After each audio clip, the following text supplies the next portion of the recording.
آل Pakistan local government worker federation ضلع نوشہرہ فیروز کے زیر اہتمام 3 ماہ کی تنخواہوں پینشن کی عدم ادائیگی کے خلاف میونسپل کمیٹی نوشہرہ فیروز کے ملازمین کا احتجاج۔ یہ احتجاج مسلسل 8ویں روز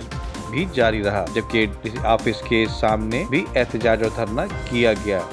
اے ڈی سی سے مذاکرات ناکام ہو گئے، جبکہ ضلع بھر کی بلدیاتی یونین نے احتجاج میں شرکت کی، جبکہ آئندہ 24 گھنٹوں میں تنخواہیں پینشن ادا نہ ہونے پر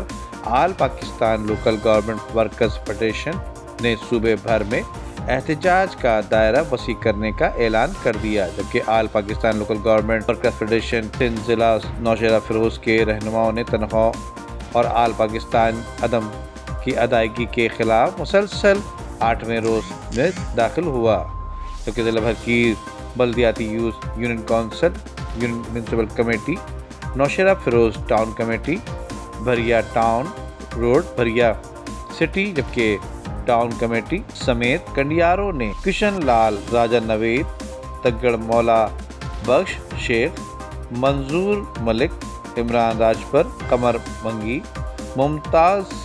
کیریو، عدنان میمن، راجہ کیریو، ستار منگی،